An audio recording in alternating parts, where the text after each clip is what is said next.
অন্তর্বর্তী সরকারের প্রধান উপদেষ্টা তিনি একটি জুলাই সনদ ঘোষণা করেছেন। আমরা তাকে ধন্যবাদ জানাচ্ছি, স্বাগত জানাচ্ছি। তিনি আগামী 2026-এর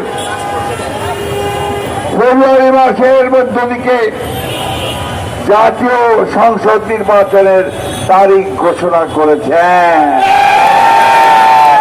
আমাদের দীর্ঘ 16 বছরের যে সংগ্রাম লড়াই, দেশনেত্রী বেগম খালেদা জিয়ার নেতৃত্বে আমরা যে লড়াই শুরু করেছিলাম এবং আমাদের নেতা তারেক রহমান সাহেবের নেতৃত্বে যে লড়াই সমাপ্তি হয়েছে, আমরা এখন গণতন্ত্রের জন্য সামনের দিকে এগিয়ে যাচ্ছি।